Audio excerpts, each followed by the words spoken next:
오늘 하나님의 말씀은 히브리서 8장 10절에서부터 13절까지의 말씀이지요. 한 목소리로 시작. 또 주께서 가라사대 그날 후에 내가 이스라엘 집으로 세울 언약이 이것이니 내 법을 저희 생각에 두고 저희 마음에 이것을 기록하리라. 나는 저에게 하나님이 되고 저희는 내게 백성이 되리라. 또 각각 자기 나라 사람과 각각 자기 형제를 가르쳐 이르기를 주를 알라 하지 아니할 것은 저희가 작은 자로부터 큰 자까지 다 나를 알미니라. 내가 저희 불의를 궁일이 여기고 저희 죄를 다시 기억지 아니하리라 하셨느니라. 새 언약이라 말씀하셨으며 첫 것은 낡아지게 하신 것이니 낡아지고 쇠하는 것은 없어져 가는 것이니라. 아멘. 자, 부활의 생명. 부활의 생명. 오늘 말씀드릴 설교의 제목이 부활의 생명입니다. 하나님께서 이 세상 사람들에게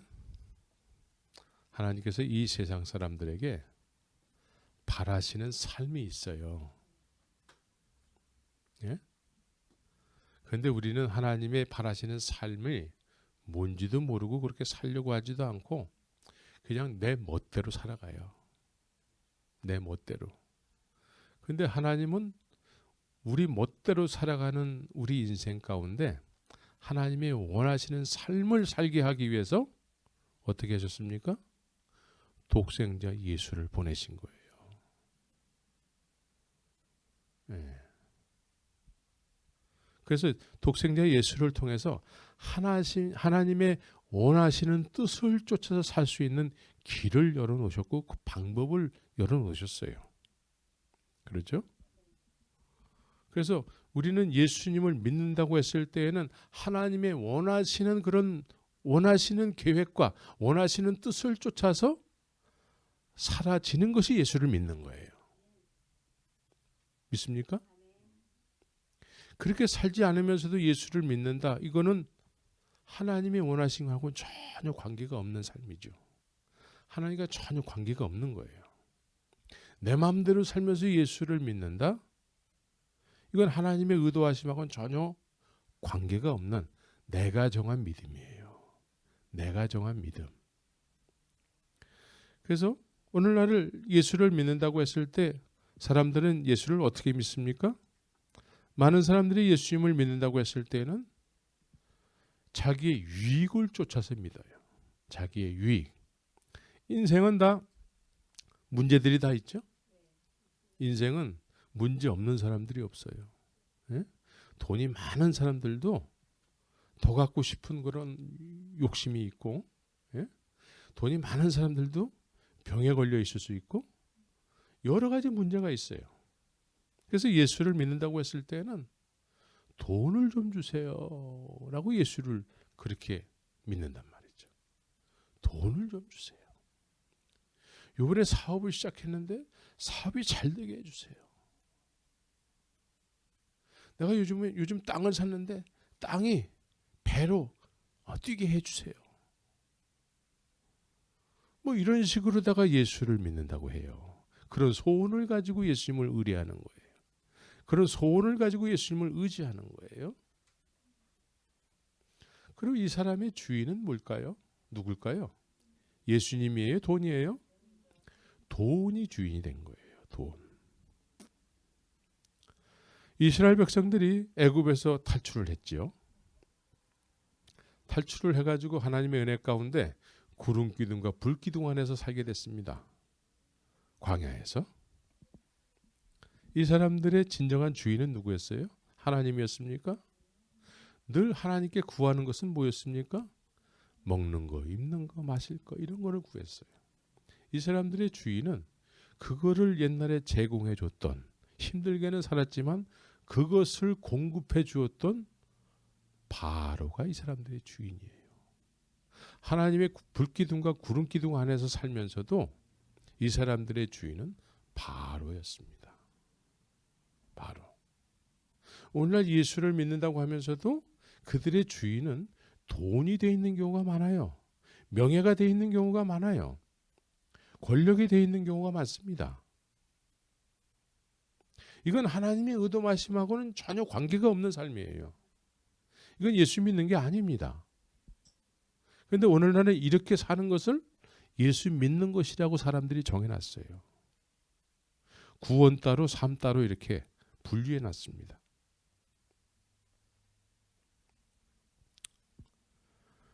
그래서 예수님께 자꾸 세상 것을 구하는 거예요. 예수님께. 그래서 이스라엘 백성들이 광야에서 살게 됐지만 그들의 출생지는 어디였습니까? 애굽이었습니다. 네, 애굽. 애굽에서 태어난 사람들은 광야에서 하나님의 은혜 가운데 살지만 그 사람들의 정체성은 애굽 사람이에요. 네, 죄가 아직 해결이 안 됐어요. 애굽에서 태어난 삶의 습성을 가지고 하나님 앞에서 산다라는 거예요. 이것을 성경은 뭐라고 얘기하냐면 옛사람이라고 얘기합니다. 옛사람. 우리 현대적인 우리의 쓰는 단어로는 내 자라고 얘기하고 있어요. 자. 네, 자. 자는 옛사람이에요. 그래서 옛사람은 항상 보이는 것이 전부라고 여기면서 살아요. 보이는 거. 그래서 실제적으로 보이는 것이 전부라고 여기기 때문에 예수님께 보이는 것을 자꾸 구하는 거예요. 네? 근데 예수님께서 이 세상에 오신 것은 우리에게 보이는 것을 주기 위해서 오신 것이 아니고 보이지 않는 하나님의 나라를 주기 위해서 오신 거예요. 믿습니까? 그래서 심령이 가난한 자들이 있지요. 예수님께서는 심령이 가난한 자들에게 복이 있대요. 왜 복이 있냐면 그런 사람들이 천국을 소유하게 된다는 거예요. 예수님은 이 세상에 보이는 것을 주기 위해서 오신 것이 아니고 보이지 않는 하나님의 나라를 주기 위해서 오신 거예요. 그런데 오늘날 많은 경우에 보이는 것이 전부라고 여기는 옛사람을 가지고 신앙생활을 하는 사람들이 너무나 많으니까 그 사람들이 정해놓은 구원론, 그런 사람들이 정해놓은 믿음이라는 개념을 가지고 우리가 모두가 다 그렇게 가고 있단 말이에요. 그래서 넓은 길로 가는 거야. 넓은 길. 넓은 길.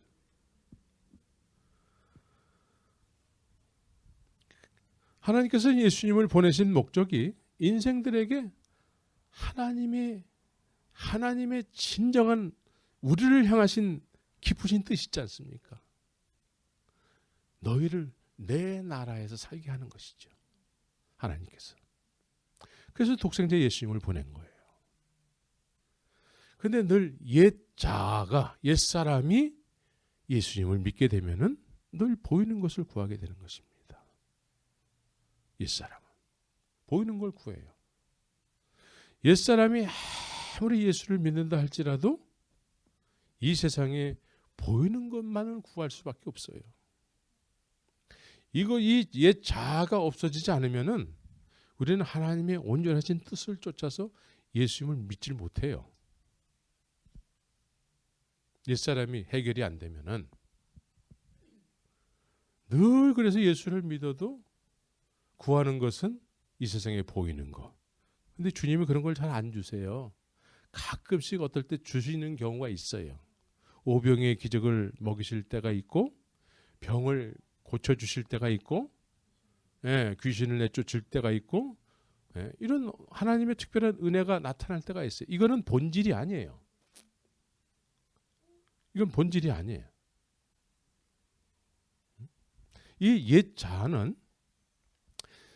인생이 이 세상에 태어나면서부터 세상에 보이는 것에 의해서 만들어지는 사람이에요. 세상에 태어나면서 우리 주원이가 이제 이렇게 태어났는데 이 주원이는 지금 이 주원이의 자아는 어떻게 지금 만들어지고 있습니까? 부모에 의해서 만들어지고 있어요. 보이는 세상에 주원이 눈에 보이는 거, 들리는 거 이런 것에 의해서 자아가 만들어지고 있다는 거예요. 그래서 이 보이고 듣고 경험되어진 모든 것이 장성에서는 그 자아를 통해서 모든 것을 구하게 되는 것이죠. 그 사람이 그 자아가 잘 유익을 쫓아서 구하게 된다는 것이죠. 유익을 쫓아서. 응? 그래서 이런 사람이 예수를 믿게 되면은 늘 이 세상에 보이는 것, 나의 유익을 쫓아서 구하게 된다는 것이죠. 그런데 주님은 옛 자아로 나를 믿으면 안 된다고 얘기하고 있어요. 옛 자아로 믿으면 안 된대. 그래서 부활의 생명이라는 것은 오늘 본문에서는 뭐라고 말씀하고 있죠? 그날 후에 그래요. 그날 후에. 그 날이라는 것이 경험되어져야 된다는 거예요. 그날. 우리에게 그날이 있어야 된다는 게 그날. 그날이 없으면 우린 옛사람으로 살 수밖에 없습니다. 그래서 그날은 어떤 날을 의미합니까? 그날. 자, 로마서 6장 2절을 한번 이렇게 보기를 원합니다. 로마서 6장 2절. 그럴 수 없느니라 죄에 대하여 죽은 우리가 어찌 그 가운데 더 살리요? 이렇게 얘기해요. 그러니까 죄에 대하여 죽었다라는 거예요. 애굽에서 태어난 옛사람은 죄덩어리예요. 죄덩어리. 이 죄에 대해서 죽어야 된다라는 것이죠. 그래서 죽고 그 사람이 죽고 주님과 함께 부활의 영광에 참여한 사람은 어찌 그 가운데 그 죄 가운데 어찌 더 살리요? 이렇게 말씀하는 거예요. 5절 6절을 로마서 6장 5절 6절을 보게 되면은 만일 우리가 그의 죽으심을 본받아 연합한 자가 되었으면 또한 그의 부활을 본받아 연합한 자가 되리라. 예? 그의 부활을 본받아 연합한 자가 된대요. 예수님이 이미 부활하셨잖아요. 그러니까 예수님의 십자가에서 죽으실 때에 나도 같이 죄덩어리가 죽었다면은 예수님은 이미 부활하셨기 때문에 부활의 영광에 내가 같이 동참되어 있다라는 거예요. 예?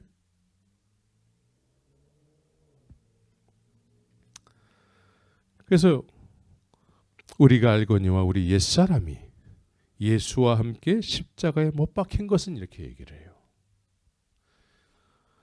우리가 알거니와 우리 옛사람이 예수와 함께 십자가에 못 박힌 것은 못 박혀 봤어요? 예수님이 십자가에 못 박히실 때 나도 못 박혔어야 된다라는 거예요. 죄의 몸이 멸하여 옛사람이 십자가에 예수와 함께 십자가에 못 박힘으로 인해서 죄의 몸이 멸하여 다시는 우리가 죄에게 종노릇하지 아니하려 함이니 그래요. 죄에게 종노릇하지 않게 하기 위함이라는 것이죠. 근데 옛사람이 예수를 믿게 되면은 어떻게 돼요? 늘 예수님께 뭘 구해요? 물질을 자꾸 구하게 된단 말이에요. 물질을 구하게 되고 그러면서 이제 물질을 구하면서 그거를 늘 구하는 삶을 살기 때문에 수단과 방법을 가리지 않고 물질을 소유하려고 하죠.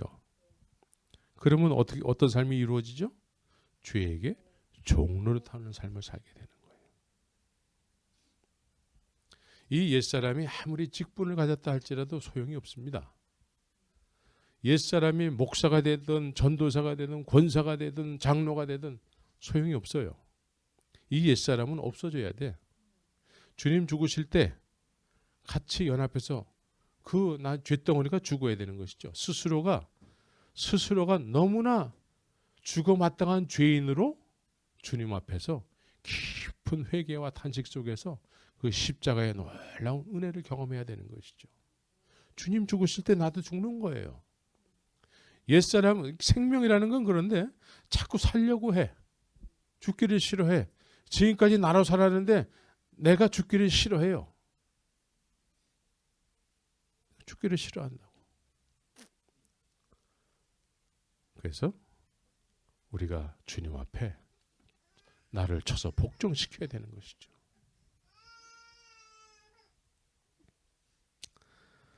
그래서 부활의 생명은 그날 후에는 무슨 일이 있게 된다는 것입니까? 오늘 본문을 통해서 뭐라고 말씀하고 있죠? 부활의 생명은 그날 후에는 뭐라고 말씀하고 있냐면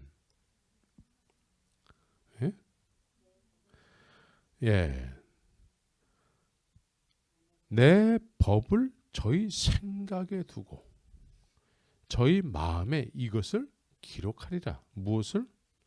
하나님의 법을.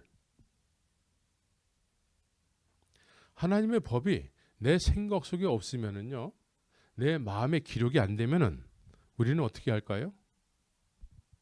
하나님의 법 지키기가 너무 힘들어요. 지키기 싫어해. 왜? 옛사람 때문에. 옛사람은 보이지 않는 하나님을 인정을 안 하려고 그래요. 하나님이 원하시는 뜻을 쫓아서 살고자 하는 마음이 요만큼도 없어.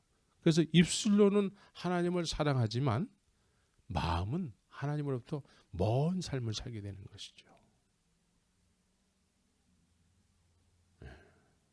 이 옛사람이 하나님을 믿게 되면은 이렇게 입으로는 하나님을 얼마든지 믿죠. 그러나 마음은 먼 삶을 살게 되는 것입니다. 그런데 하나님의 법이 내 생각과 내 마음에 기록이 되면은 어떻게 될까요? 이건 마음에 새겨졌으면 이걸 지울 수가 없네.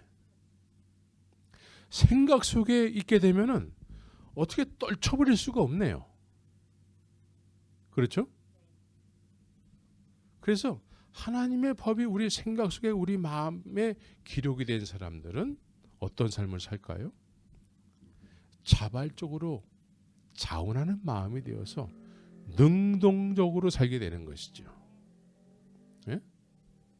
자, 예를 들어서 어떤 여자가 저 남자가 정말 싫어. 꼴 보기도 싫어. 예? 꼴 보기도 싫은데 부모가 억지로 결혼을 하라고 그래. 그러면 어떡할까요? 사랑하지 않는 남자하고 결혼할 수 있을까? 그냥 겉으로는 부모님이 하라고 하니까 겉으로는 막 또 그 사람이 돈이 좀 많으니까 겉으로는 그냥 뭐 좀 사랑하는 척하지만 죽기보다 싫은 거지. 그죠? 정말 싫은 거야. 싫은 사람을 억지로 이렇게 좋아하려면 그것처럼 고역이 없게 되는 것이죠. 그죠? 우린 다 결혼을 해봐서 알아요. 응? 싫은 사람하고 어떻게 결혼을 해? 죽는 게 낫지. 응? 자유가 아니면 죽음을 달라. 응? 그죠? 그런데 그렇게 싫어하던 남자가 갑자기 마음속에 좋아지는 감정을 갖게 됐어요. 그럼 어떻게 돼요? 갑자기 생각 속에 좋은 감정이 들고 마음속에 그 사람이 자꾸 생각이 나고 그러면 어떻게 돼요? 이제 능동적이고 자발적으로 그 사람 앞에서 잘 보이려고 하겠지. 이와 같은 것입니다. 하나님의 법이 내 생각 속에 없고 내 마음 속에 없잖아요. 그러면 하나님 앞에 나가는 게 별로 이렇게 유쾌한 일이 아니야. 겉으로는 좀 하는 척해. 그러나 마음은 먼 데 가 있는 거예요. 마음. 근데 그날 이후에는 그날이 중요한 거예요. 그날 이후에는 하나님께서 생각 속에 마음 속에 하나님의 법을 기록한다는 것이죠. 그러면 이제 다른 사람이 되는 거예요. 입술로 고백한 내용과 같이 마음도 똑같이 그렇게 사라지는 것이죠. 그래서 주님을 예배하기를 좋아하고, 그래서 예수님께서 사마리아 여인에게 그런 말씀을 하죠. 사마리아 여인은 예배를 드리기를 힘쓰는데 사람들이 정해놓은 원칙이 있어. 유대 사람들은 예루살렘에서 예배를 드려야 된대. 사마리아 사람들은 이 산에서 예배를 드려야 된대. 그죠? 사람들이 이렇게 원칙을 정해놨어.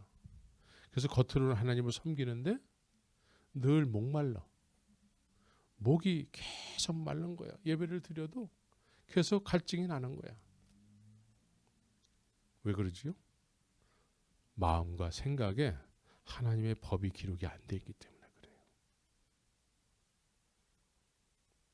그런데 예수님께서 뭐라고 말씀하시죠?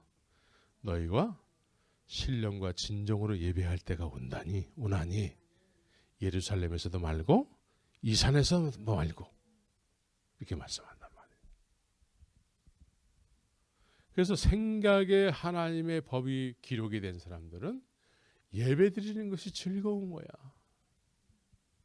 예배 드리는 것이 너무나 기쁜 일이야. 야, 오늘 예배 드리는 날이구나. 야, 오늘 부활절이구나. 감사하면서 자운하는 마음으로 목청에 터전하고 주님을 예배하게 되는 것이죠.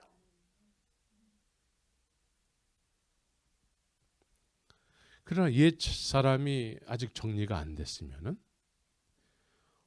억지로, 지금까지 해왔으니까 억지로 하는 척은 해. 근데 별로 재미가 없어. 아우, 주님 왜 내가 원하는 거 안 주는 거예요? 신경질 부리면서 막 그렇게. 그래서 이 옛 자아는 내가 원하는 삶을 살기 때문에 또 악한 영이 또 옛 자아에게 역사를 해요. 악한 영이 교란을 시켜서 하나님의 약속의 땅으로 가지 못하게 해요. 그리고 자꾸 옛날로 돌아가자 막 그렇게 시위를 하면서 모세를 힘들게 하는 사람들이 있었다는 것이죠.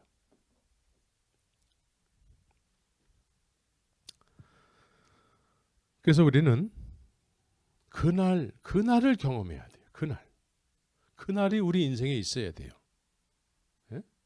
그날이 우리 인생에 있음으로 인해서 그날을 통해서 하나님께서는 우리의 인생, 우리의 심령 속에, 우리의 생각 속에 하나님의 법을, 하나님의 계명을 우리에게 기록하고 생각하게 한다라는 거예요. 그래서 이것은 구약에서도 약속하고 있어요. 구약 우리가 예레미야서 31장 한번 보시기 바랍니다. 예레미야 31장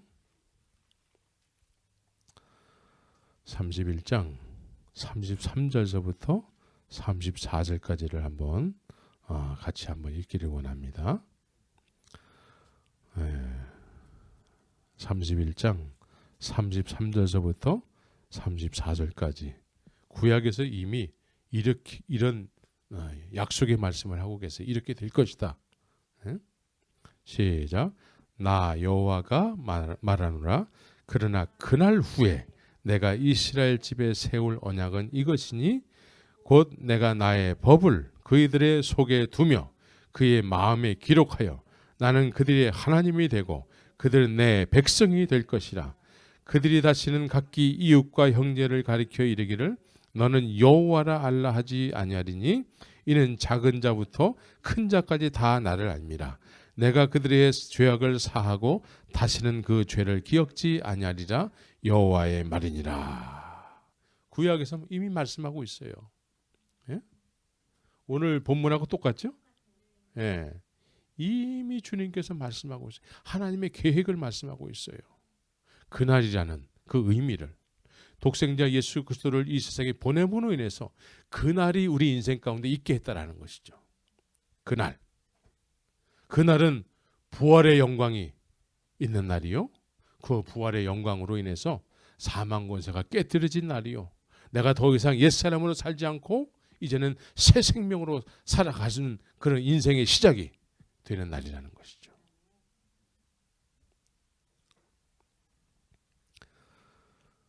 그래서 32장에서도 똑같이 말씀하고 있어요. 예레미야서 32장 38절에서부터 41절까지.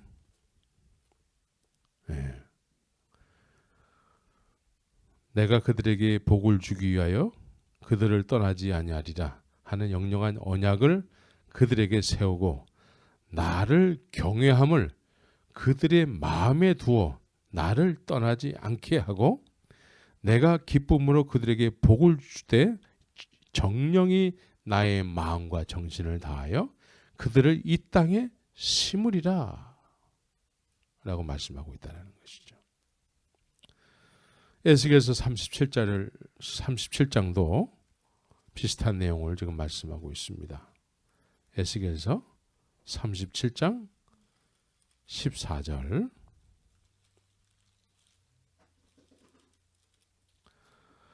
내가 또 내 신을 너희 속에 두어 너희로 살게 하고 내가 또 너희를 너희 고토에 거하게 하리니 나 여호와가 이 일을 말하고 이른 줄을 너희가 알리라. 나 여호와의 말이니라 하셨다 하라. 내 신을, 하나님의 신을 우리 속에 두신대요. 하나님의 신이, 성령이 우리 안에 거하시면은 생각 속에, 마음판에 이렇게 하나님의 법이 새겨지듯이 성령이 우리 안에 영원토록 거하시는 거예요. 그러면 우리가 하나님이 독생자 예수 그리스도를 통해서 이 세상에 우리로 하여금 하나님의 온전하신 뜻을 쫓아 살게 하는 계획을 가지고 예수님이 오셨잖아요. 우리가 이제 그렇게 살게 되는 것이죠. 그래서 하나님의 기뻐하신 뜻이 우리에게 소원이 되어서 그렇게 살고 싶어지는 거예요. 이게 부활 생명이에요. 이게 부활의 생명. 예수님이 부활하심으로 인해서 우리의 생각 속에, 우리의 마음판에 하나님의 법이 새겨진다는 거예요. 하나님의 법.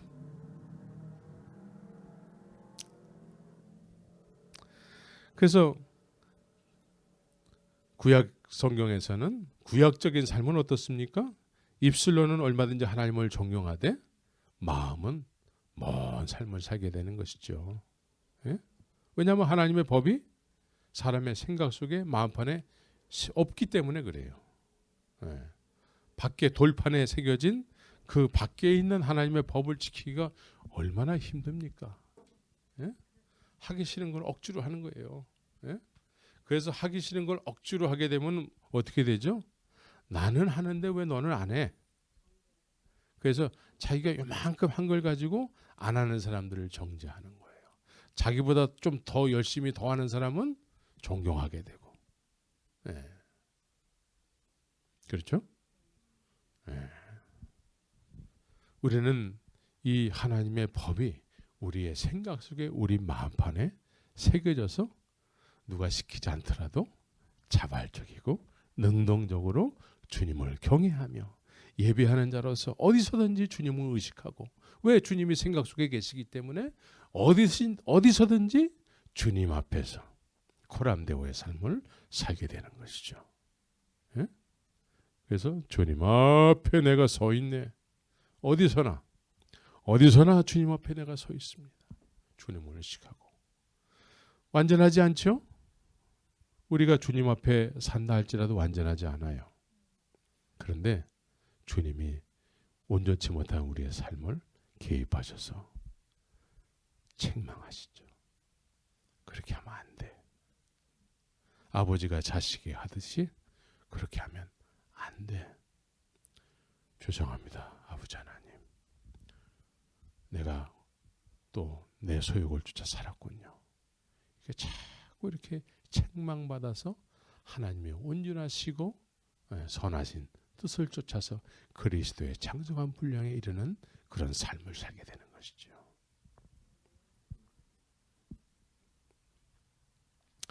그래서 오늘 본문에서는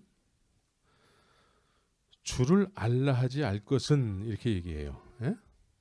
주님을 다 알기 때문에 주님이 우리 안에 생각 속에 마음판에 새겨져 있기 때문에 따로 뭐 주님을 알아야 된다, 뭐 너 주님을 모르잖아 이렇게 얘기할 필요가 없다라는 거예요. 그죠?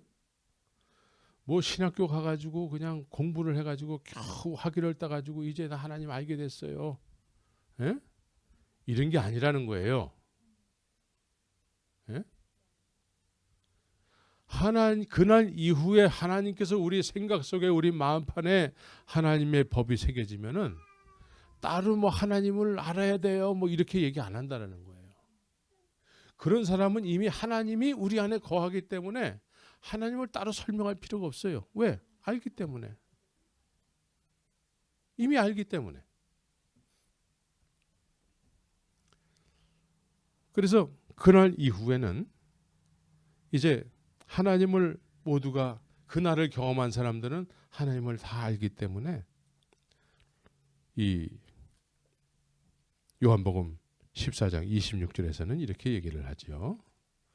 요한복음 14장 26절에서는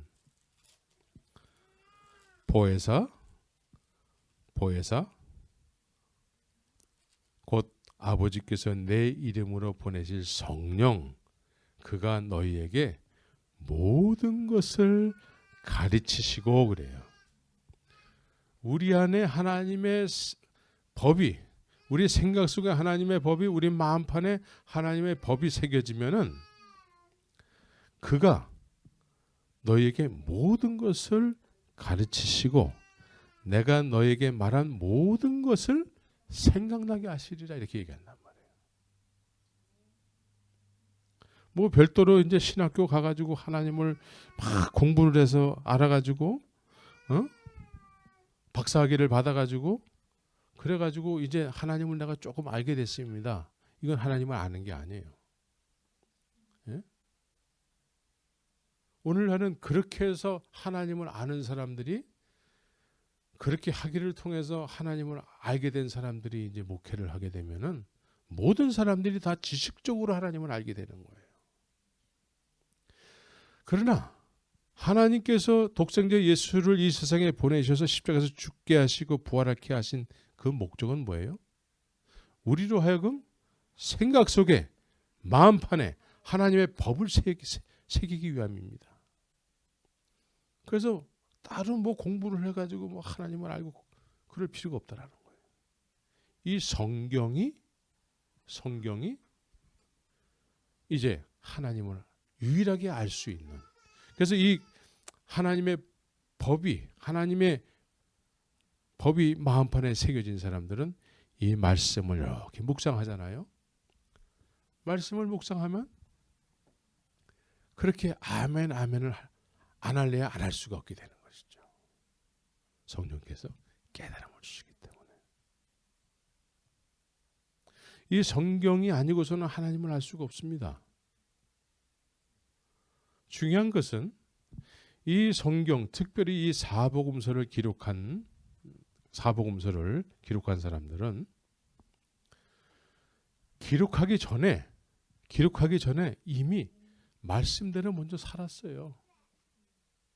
살고 나서 예수님을 경험해 보니까, 예수님을 듣고 보고 만져서 경험해 보니까 이렇게 사라지더라는 거예요.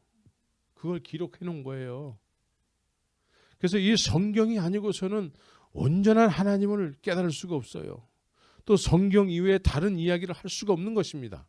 왜? 보고 듣고 만짐받은 사람들이 정확하게 그 예수님을 기록해 놓은 것이기 때문에. 그래서 마음판에 하나님의 법이 새겨진 사람들은 듣고 보고 만짐받은 사람들과 동일하게 이 말씀에 대해서 할렐루야 아멘 할 수밖에 없는 것입니다. 그래서 요한일서 2장 27절에서도 너희는 주께 받은 바 기름 부음이 너희 안에 거하나니 그래요. 기름 부음이 너희 안에 거한대요. 그래서 그날 이후에는 그냥 우리가 쓰는 성령이라는 말을 쓰지 않고 보혜사라, 내 이름으로 하나님께서 보내실 성령 이렇게 얘기해요. 단순하게 성령이라는 표현을 하지 않고 보혜사라는 말을 쓰기도 하고, 요한일서에서 요한 사도는 기름 부으심이라고 얘기를 해놨어요. 그날 이후에, 그래서 우리의 옛 자아가 죽어지고 새 생명으로 하나님 아버지를 통해서 새로운 자아, 새 생명이에요. 이것은 하나님에 의해서 우리 안에 새 생명이 있게 되면은 이제 하나님을 아버지라고 부르게 되는 것입니다. 왜? 하늘에 계신 아버지에 의해서 만들어진 자아, 새 생명이기 때문에 그렇습니다. 예? 그래서 이 새 생명으로 이제 새 생명이 돼야지만 하나님의 그 놀라운 그 하나님의 법이 새겨지고 또 그렇게 살고 싶은 자아가 생겨나는 거예요. 네. 이해가 되시죠? 그래서 그 기름 부으심이 우리로 하여금 참되고 거짓이 없으니 너희를 가르치신 그대로 주 안에 거하게 된다는 것이죠. 그래서 부활의 생명은 하나님께서 저희 불의를 긍휼히 여기고 저희 죄를 다시 기억지 아니하리라 라고 얘기하고 있죠. 네? 하나님께서 우리 같은 죄인이 죄인 중에 괴수인데도 우리의 죄를 기억지 아니하시고 긍휼히 여기신다라는 것이죠. 그래서 로마서에서는 이렇게 얘기를 해요. 로마서에서는 로마서 4장 7절 8절을 보면은 그 불법을 사하심을 받고 그 죄를 가리우심을 받는 자는 복이 있고 주께서 그 죄를 인정치 아니하실 사람은 복이 있도다. 예. 그 죄를 우리의 본질이 뭡니까? 우리 옛사람은 뭐예요? 로마서 1장 28절에서부터 32절까지의 삶을 살 수밖에 없는 그런 본질상 진노의 자녀의 짓을 하면서 살 수밖에 없습니다. 본질상 진노의 자녀래요. 예. 그러니까 본질상 진노의 자녀가 아무리 잘해도 본질상 진노의 자녀라는 거예요. 그런데 그날 이후에는 이런 본질상 진노의 자녀, 로마서 1장 28절에서부터 32절까지의 내 본 모습이 긍휼히 여김을 받고 그 죄에 대해서 하나님께서 인정치 않는다라는 거예요.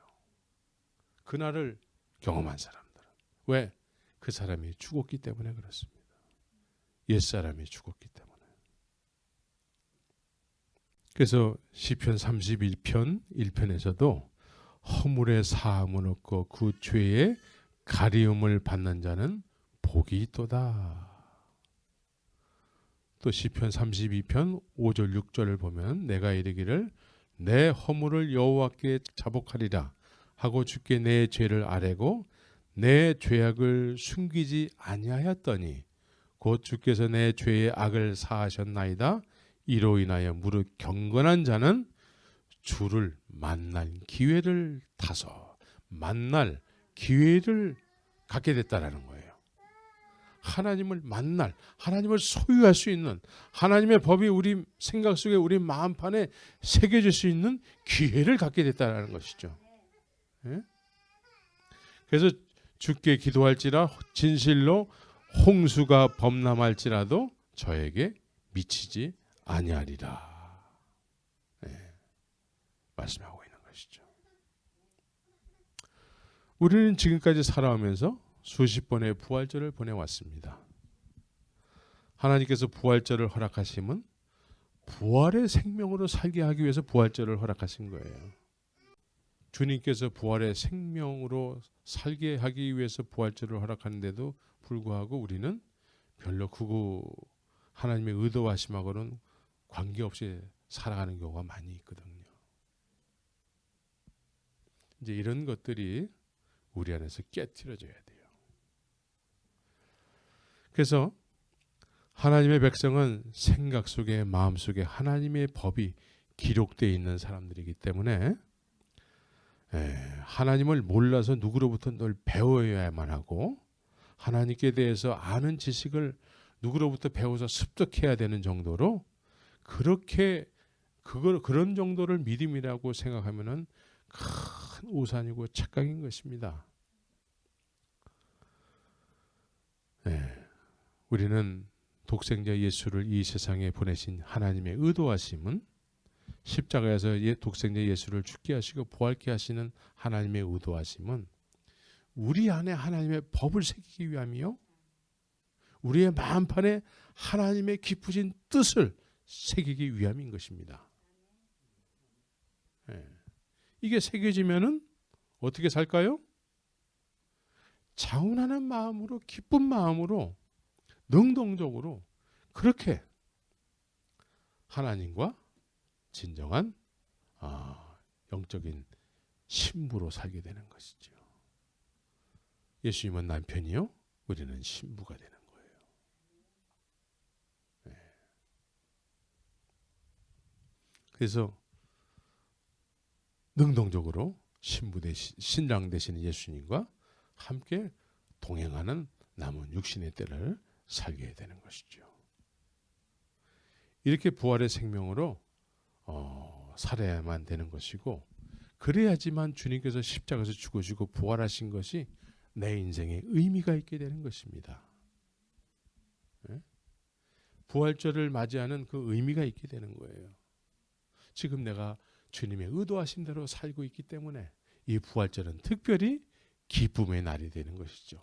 나를 이렇게 살게 하셨습니다. 부활의 주님께서 나를 이렇게 살게 하셨습니다. 부활의 주님께서 내 생각 속에, 내 마음판에 하나님의 법을 새기게 하셨습니다. 이 세상 사람들이 다 하나님을 모르고 부인한다 할지라도 나는 하나님을 믿습니다 라고 고백하게 되는 것이죠. 이게 예수를 믿는 거예요. 예수님을 믿는다라는 것은 하나님의 의도대로 되는 것을 의미합니다. 하나님의 의도하심. 그래서 우리의 생각 속에 하나님의 법이, 내 마음판에 하나님의 법이 새겨지면은 그냥 그렇게 살고 싶은 거야. 달리 사는 게 아니라 그냥 그렇게 살고 싶은 거야. 그래서 세상에 너희는 소금이요 빛이다.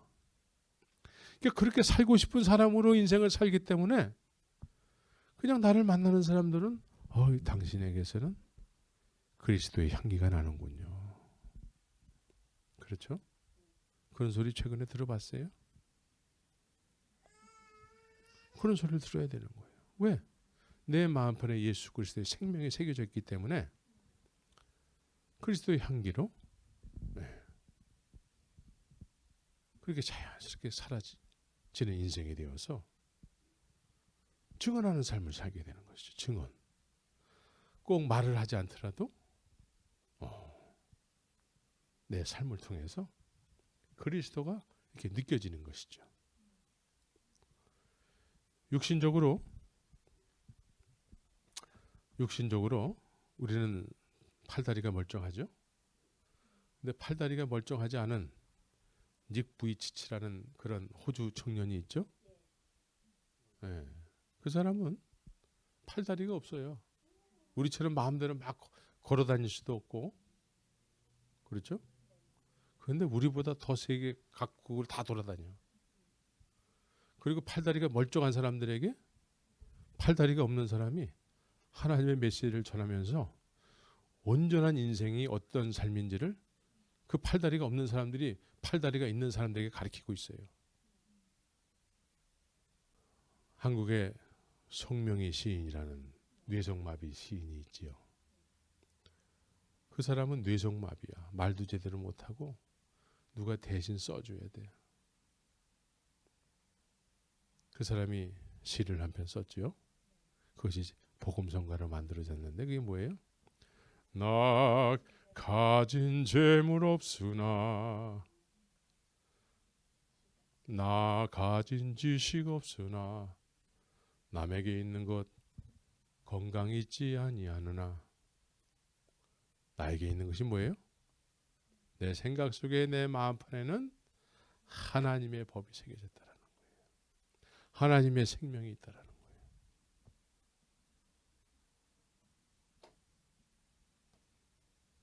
하나님의 법과 하나님의 예수 그리스도의 생명이 우리 안에 새겨져야 되는 거예요. 그게 새겨지면은 우리는 더 이상 하나님을 알라고 달리 막 설명해서 하나님을 알아야 됩니다 이렇게 얘기할 필요도 없어요. 왜?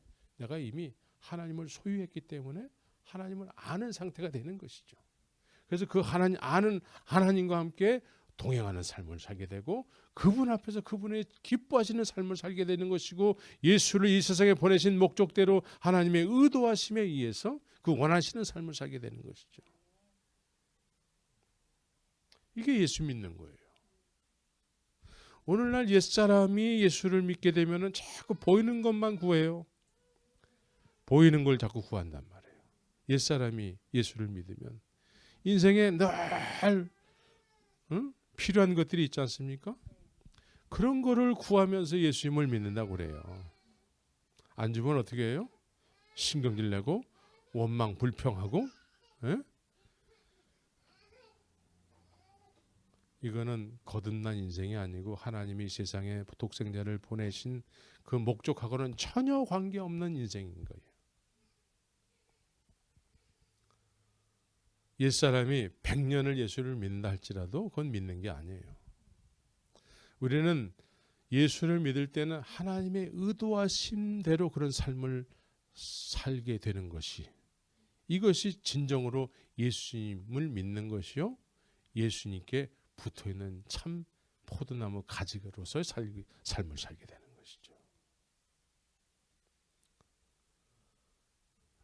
그래서 우리는 이 옛 자아가 철저하게 십자가에서 못 박혀 죽어야 돼. 주님 죽으실 때 나도 죽어 마땅한 사형 선고를 받은 죄인 중에 괴수입니다. 이런 사람들이 주님과 함께 십자가에 연합해서 죽음을 맞이하게 되는 것이죠. 그래서 죽음은 부활의 영광이 있게 되는 것이죠. 부활의 영광. 그날 이후에는 하나님의 법이 우리 안에 새겨지게 되는 것입니다. 이게 하나님이 이 세상에 독생자를 보내셔서 십자가에서 죽이시고 부활케 하신 목적이에요. 나를 하나님이 원하시는 삶으로 살게 하기 위해서. 예배당만 다니는 걸 얘기하지 않습니다. 하나님의 의도하심대로 넉넉히 그렇게 자원하는 마음으로 그렇게 하나님의 뜻을 기쁘신 뜻을 쫓아 살고 싶은 마음에 간절한 소원이 있어야 되는 것입니다. 그래서 로마서 14장 7절에서부터 9절까지의 내용이 늘 우리 마음판에 늘 암송되어져야 되는 것이죠. 예? 우리 가운데 자기를 위해서 사는 자가 없고 자기를 위해서 죽는 자도 없도다. 예? 9절에서는 이렇게 우리를 살게 하기 위해서 예수님께서 십자가에서 죽으셨다라고 말씀하고 있어요. 이렇게 우리를 살게 하기 위해서. 자신을 위해서 더 이상 살지 않고 하나님의 영광을 위해서 살게 하기 위해서 주님께서 십자가에서 죽으시고 부활하셨다라고 얘기하고 있습니다. 네. 이게 부활의 생명으로 살아가는 것입니다.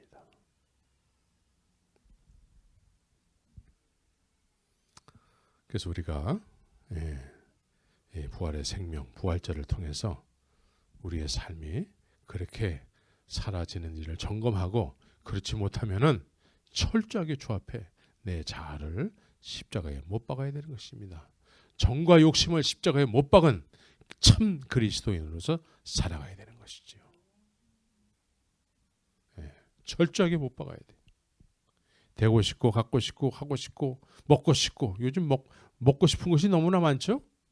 예?